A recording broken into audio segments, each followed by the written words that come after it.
99.3 Nigeria Info. Good morning to you, Lagos. Welcome to the second part of Dailies today. Right, I'm Sheriff Quadry. And I'm glad to see him back. My name is Jimi Disu. I'm glad to be back as well. It's good to be on this seat again. I will leave you very soon.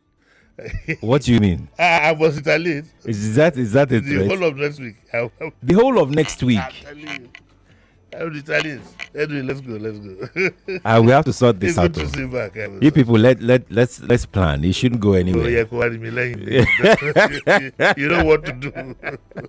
Anyway, it's good to see you back. It's good to be back. Lagos, you can watch this show on Facebook and on YouTube. Nigeria Info 99.3 is how you can watch.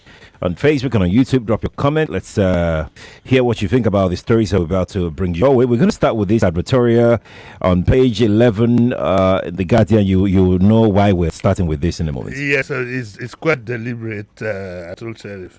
It's a travel advisory. Today's experience at TBS.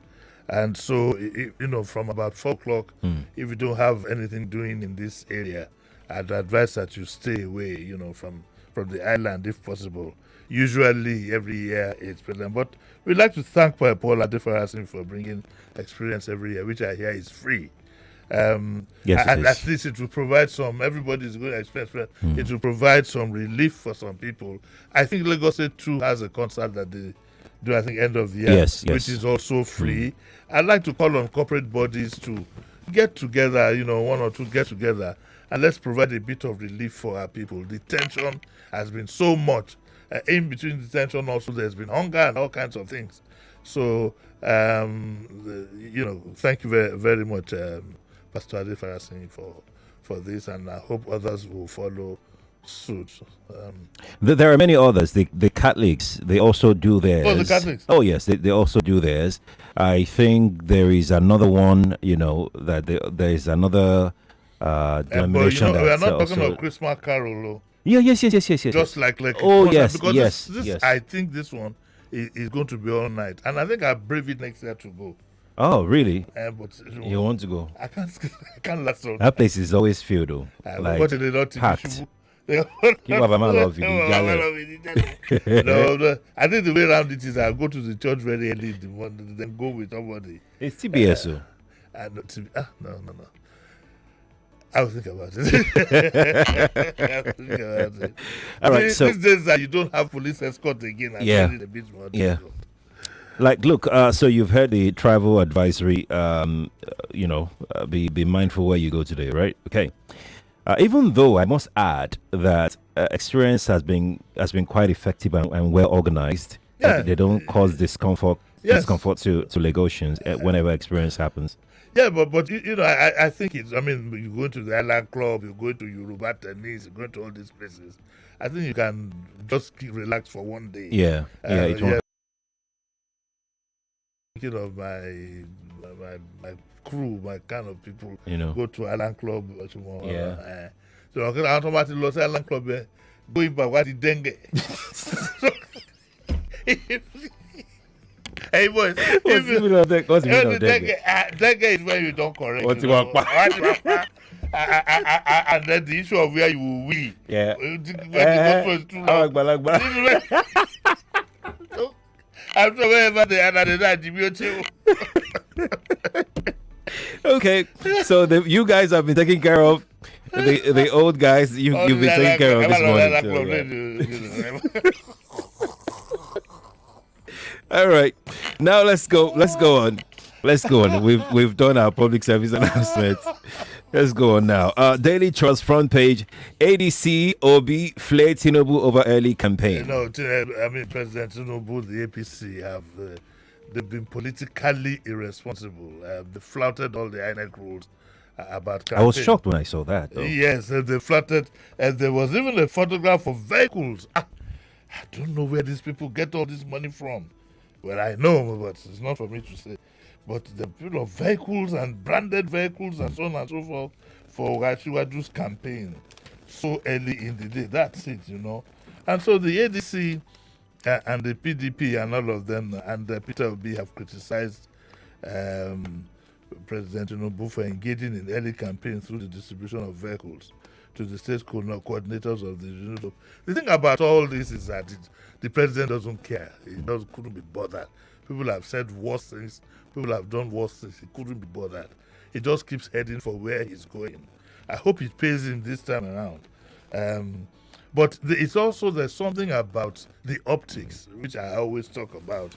It would have been nice if we had a president who obeyed all the rules, obeyed all the laws, and did things that are in sync, did some things that are in sync with acceptable behavior. But a president is not like that. Look at some of the people he pardoned. Look at the ambassadors. Look at President Tinubu. What suits him? And that for me, to be honest, is not the mark of a good leader. Whatever his supporters might say, but that's it. That's what we have. I think he does things for himself. That is my reading and my take. I like to know what you think INEC should have done in this instance, because is that an excuse for, okay, so they are not campaigning, they're only distributing, getting ready for campaign? No. The activities that have taken place in the last 4 to 5 months have shown people declaring support, rallies, and so on and so forth. Nobody is fooled here, okay? But it just shows that INEC itself is a lame duck. There are provisions of the law, there are provisions there for at the very least, a public warning dissociating themselves. But maybe the transition from one leader to another has brought that about. But the APC has behaved as if they are above the law, to put it bluntly. Yes. And the president too has done some very unconventional things. Like extending the tenure of we will never stop talking about it because the optics is not good. Yeah. I have nothing against Mr. Gbedokun. I don't know whether it's a good idea or not. But the optics is not right. And what is not right is not right. But they would never tell him, they would never insist. I expected the cabinet to expect some top APC people to go lock the president up and say, look, don't create a problem, do this. Nobody will do that. They smile at him. Everybody wants a piece of the pie he has to dish out. That's the practice here. Okay. And they bind the rest of the country to the Philistines. Indeed. Next one. Let's talk about the ambassadorial nominees. Page 3 of the Guardian. Tinubu nominates Ibas, Sulu Gambari, Bent, Enang, 61 others as ambassadors. Well, we have 61 other people that have been nominated. I honestly don't have any opinion anymore, since the whole exercise left to me has been handled in a manner that could have been could have been better handled. Do it on time. There are some people that obviously are not ambassador material. You haven't done your background check. One has a temper to the point that he wants to beat up his mom. And you make that kind of guy an ambassador. I don't know. I don't understand my country anymore. So I've lost but some news said like the reward system. Ibas, you remember, was the guy who handled Rivers State when during the state of emergency. State of emergency. Sulu Gambari, Bent, Enang, so many politicians and so on and so forth. But again, I say again, one of the things I will always thank Obasanjo for is putting the nation first. He has his faults. Even in appointing ministers, he didn't go to his party. He didn't reward some of the people he made ministers he had not even seen. Rather, he looked at their qualifications. But again, it's also on record that the president got it right with Musa. I'm saying this because we are not around. Got it right with Musa, and Musa has raised our hopes that something good will come out of his appointment. I don't know what to think of that appointment, though. Yeah, I think given the circumstances, the optics don't look too bad. He has a military background. His colleagues have, talking to them to people at the back end military, and they say it's okay. He's a Christian. That's also the optics of that. And I think that is also the Americans would have had an input in his appointment. So we can't lose hope. So let's see how far this will go. Because I don't like the look on your face. I'm just thinking. So I've been monitoring the excitement, about his appointment, and in my mind, I'm thinking, okay, so look, we get excited very easily, Yes. And it's one of the things that politicians use against us. Just give them what they want. We know what we're going to do. But just give them what they want.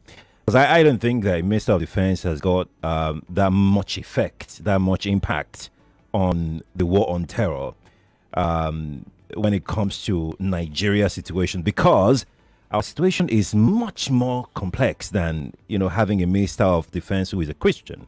I mean, we shouldn't be fooled by that. There's a lot of internal sabotage going on. If the saboteurs are still in government, they can still make his life miserable. The real people that do the job are the military, the defense chiefs, the what do they call them now? Service chiefs. Service chiefs are the ones that we should focus on. The government itself, President Tinubu, is the one that we should focus on, because he's the one that would give these people the military hardware, all the support that they need. It's not the minister. If the minister gives them an order, the president still remains the commander in chief. Okay, so this is what I thought. I thought that for the optics, for optical balance, yes, it's good that he's a Christian. For the fact that also he's a retired general and has been within the system all along. It provides. Remember, the Americans have come in now. That's why I kept emphasizing when you were on holiday or your honeymoon in Abuja. I kept emphasizing that he will most likely have a dotted line reporting to the American people. What does that mean? I mean, where is the sovereignty of the country? I forget sovereignty. Which sovereignty? Do you know where we are now? Do we know who is behind terror in Nigeria? We know. What's the assurance that the Americans themselves are not behind some of the attacks that we're experiencing? Of course. I mean, why do we have to get excited because it's Christopher Musa, because Americans are involved? Does that mean that we'll now win the war on terror when they could as well have been part of the entire problem? You know. Let's go to the next. I'm just saying. No, we will examine it on Tuesday. Let's have a session on Tuesday. We'll examine it. Let's go to page 8. Let's go to page 8 of the Vanguard newspaper. Rising insecurity. NLC threatens national mourning protests. I'd like NLC please to hold their. We don't want things escalated. Okay, the president is making some attempts. There are cynical people like him. I'm cynical too, but I'm trying to suppress my cynicism, okay? I'm trying to give us some hope and give myself some hope. I can't go through this Christmas, for example, thinking that the situation is there. So all the things you've raised, I'm also a supporter in that regard. But back to the NLC before I lose complete track. The NLC should please just hold on and let's see what are the new things that might emerge. Let's at least be patient. Let us wait. Let us see the direction in which things are going. This is not a time, because they are threatening national mourning protests and so on and so forth. I don't think this is the right time to do it. You'll be protesting because you want the government to do something. The government has initiated something now with world interference, not even just American interference. So let us see. Let what's his name, Joajero and the people, they should be patient. Let's see in which direction all this is going before you start any. What do they mean by mourning, though? No, they said national mourning protest. That a mourning protest means that they could all wear black and go on a procession. There will be mourning, there will be crying, and all kinds of things, and that could also have security implications. So I think we need to be very, very careful. What if, as they are doing that, amongst them, they trigger a bomb or something? And you understand what I'm saying? So let the NSC just cool their heels. Give them about 2-3 months. We'll have an idea, of where we are going. Okay. Let's go to page 9. Force headquarters once against escorting VIPs in Mufti. I said yesterday that I found in the past 3-4 days, whilst you were on your honeymoon, wherever you went. I didn't go on honeymoon now. I went to work. That's my thing. It was honeymoon, which refreshed me. the force headquarters had been emphasizing, oh, they will arrest any policeman. And I said, don't you have the records of where your men should be at any given time? More so a man with a weapon? Good question. Do you need all this force? Because now they apparently, and this is because of the feedback they're getting, they says Abuja yesterday issued a fresh order reiterating the ban on VIP protection duties. Why is it so difficult to enforce this kind of instruction? There is a crack in the police. There is a crack in discipline. There is a crack in deployment of orders. I thought that every senior officer would know where the junior officers under him are. Apparently, there is a crack, and this might not be. We might also trace this to the fact, because look, when this man is due for retirement and he doesn't go, he has blocked. Do you understand? The DIG, none of them can become an IG. The AIG cannot become DIG. The SP cannot become SP. So, are we having apathy? Are we having indiscipline? You understand? Mm-hmm. And that is why, I think it's common sense for anybody to see. There is nobody has told me that, the current IG is the only one who has a degree in criminology. That's why he's retained. And the other people, they're waiting for them to 2 years to graduate. No. Somebody should tell me, apart from the fact that, he's related to, he's known personally to the president for I think it was his ADC or whatever. I don't know what it was. So for this kind of thing is worrying.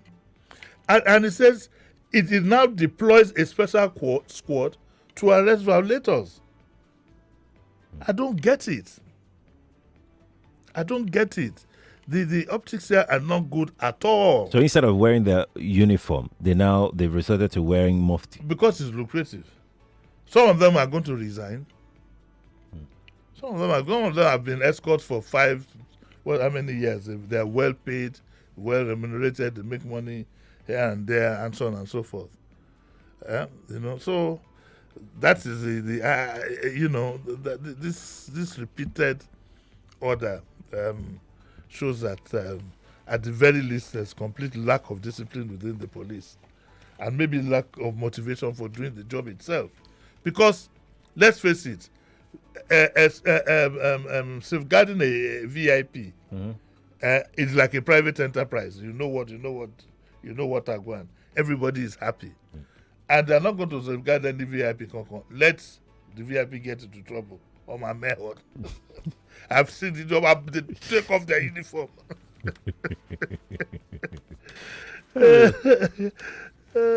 Lagos, you can watch the show on Facebook and on YouTube. We're streaming live right now. You can watch and join the engagement, join the conversation on our platforms on Facebook, Nigeria Info 99.3. On YouTube, it's Nigeria Info FM on YouTube. Huh? Okay, let's quickly go. We've got a few minutes left on the show. Again, court restrains VIO from impounding vehicles, imposing fines. Now we need a lawyer to come and explain this, whether it is VIO in Abuja or nationwide. But the Court of Appeal has affirmed the ban against the Directorate of Road Traffic, also known as VIO, from impounding, confiscating, or imposing fine on any motorists. But we'll need a lawyer to know whether this is nationwide or is restricted to Abuja.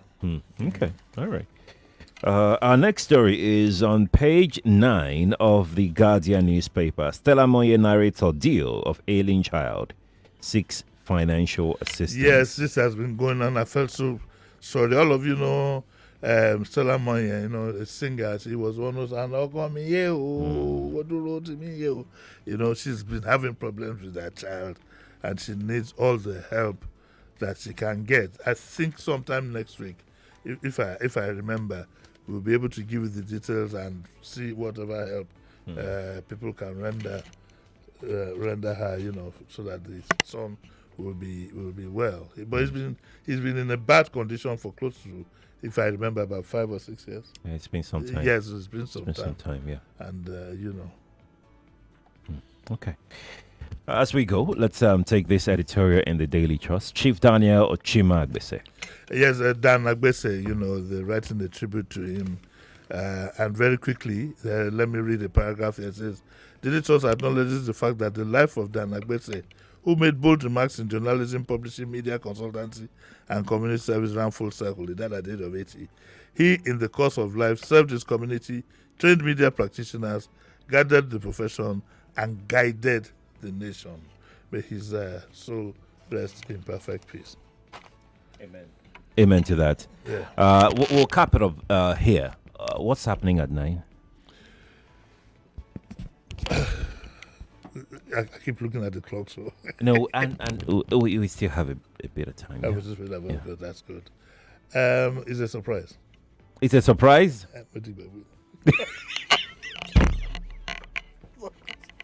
It's you can't fault that. You can't fault that. Oh my word. Okay, let's be going. Let's be going. Lagos, thank you for being a part of this. Expect the surprise at 9 o'clock. But I'll be here. I'll be here to take your thoughts on Open Mic Friday after the news at 8 o'clock. Thank you for being a part. You can rewatch this show again on Facebook and on YouTube. Nigeria Info 99.3 is how you can watch it again on Facebook and on YouTube. Morning to you. This is Nigeria Info, where the conversation begins. Do you think, as a scientist, we need GMOs in Nigeria? Nigeria, as a government, has a policy that promotes the use of advanced biotechnology in ensuring food security, environmental conservation, and health improvement. MDMA is there from the lab. 99.3 Nigeria Info. We are more than just radio. Subscribe to our YouTube channel at Nigeria Info FM. Check us out on Facebook at Nigeria Info 99.3. Follow us on Twitter at Nigeria Info FM and on Instagram at Nigeria Info FM Lagos for live updates as it happens. 99.3 Nigeria Info. Let's talk.